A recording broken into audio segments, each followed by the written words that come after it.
अस्सलाम वालेकुम वरहमतुल्लाहि वबरकातुहू। मैं डॉक्टर बारदाई टर्मिनेटर प्रोफेसर।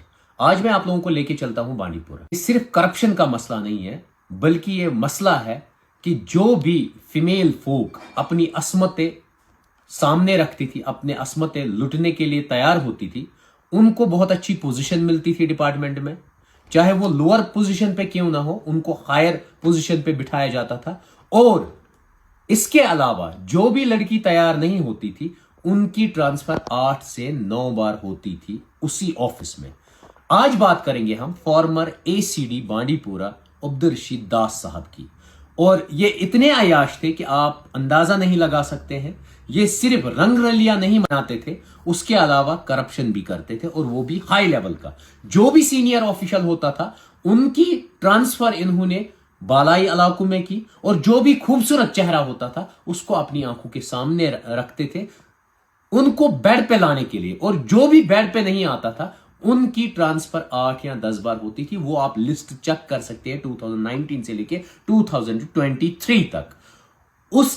उसने इतना एंजॉय वहां किया, कभी आप सोच ही नहीं सकते हैं। लोअर पोजीशन जो सबसे लेवेस्ट स्ट्रेटा पे होती थी, उसको उसने अपना पीए बनाया, इवन उसको अपना सबऑर्डिनेट बनाया। हर एक चीज, हर एक ऑफिस का आइटम, हर एक ऑफिस की ट्रांसफर उसी के हाथ में होती थी। और जो मतलब अपनी असमत देने के लिए तैयार नहीं होती थी, उसकी 8 बार या 9 बार ट्रांसफर होती थी, उसको टिकने कहीं भी नहीं दिया जाता था। स्टाफ था जो ये लोवेस्ट पोजीशन पे थी, इसको इन्होंने अपना पीए बनाया। और उसके अकाउंट में अगर आप देखेंगे, 3 सालों में 1 करोड़ रुपया, 10 मिलियन रुपीज उसमें ट्रांसफर हुए। इवन दास साहब भी कभी कभी खर्चा पानी उस अकाउंट में डालते थे। आप खुद देखिए कितने अय्याश थे। उसके अलावा वीएलडब्ल्यू से लेके कंट्रैक्टर तक उस अकाउंट में पैसा आया। वो आप स्क्रीनशॉट्स के जरिए देख सकते हैं कितना करप्शन हुआ है। उसके अलावा ये तो सिर्फ करप्शन की बात हुई। इसके अलावा पर्सनल कन्वर्सेशन जो आप देखेंगे, मेरी लड़ाई मैक्सिमम करप्शन पे होती है, लेकिन ये असमतें लुटवाना, ये असमत या अपना जिस्म सामने रखना, ये भी पार्ट ऑफ करप्शन है। अब अगर आप कन्वर्सेशन देखेंगे, एसीडी साहब, अब्दुल रशीद साहब और जो इनकी सबऑर्डिनेट बनी हुई है, वो कन्वर्सेशन में सीधे लिखा जाता है कि सर क्या आप तैयार हैं कल सोपोर चलने के लिए, या खड़को मंगलो।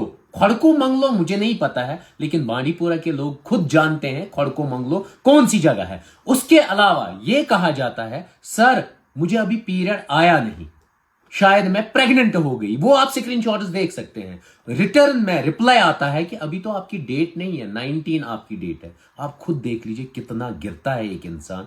उसके बाद मैं दास साहब से मिलने जाता हूं उनके चैम्बर में। उनसे मैं पूछता हूं ये सब चीजें क्या है, आपने तो बर्बादी की हुई है।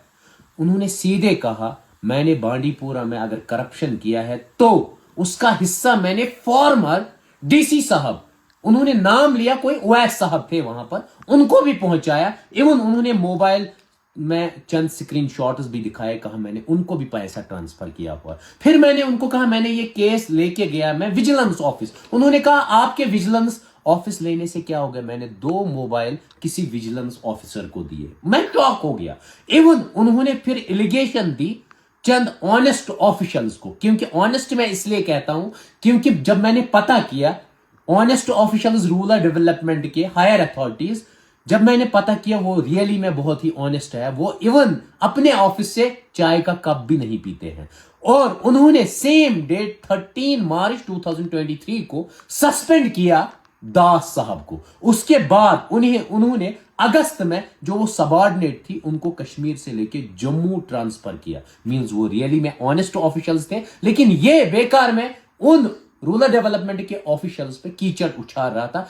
फिर मैंने जो बाकी चीजें पता की, वो प्रूफ हो गई कि इसने मोबाइल खरीदे, पता नहीं किसको दिए। इवन स्क्रीनशॉट्स इसने दिखाए थे, ये मैंने किसी फॉर्मर डीसी ओएस साहब के अकाउंट में पैसे डाले। आप खुद देख लीजिए यहां पर कितना सिस्टम करप्टेड है। और जिस पे फिर हम मतलब उंगली उठाते हैं, पूरा वो जाता है या कोर्ट या कचहरी। मेरी अब रिक्वेस्ट है, जितने भी हमारे एडवोकेट्स हैं, क्योंकि कल कोई ना कोई दास साहब जाएंगे एडवोकेट के पास, फिर मेरे खिलाफ डिफेमेशन होगा। जितने भी मीडिया के पर्सन्स हैं, कल दास साहब जाएंगे, मैं प्रेस कॉन्फ्रेंस करूंगा। मैं उनसे रिक्वेस्ट करता हूं, कल आपकी भी बेटी होगी, कल आपकी भी बहन होगी, अगर उसके साथ भी यही होगा, क्या आप उस बंदे का सपोर्ट करेंगे?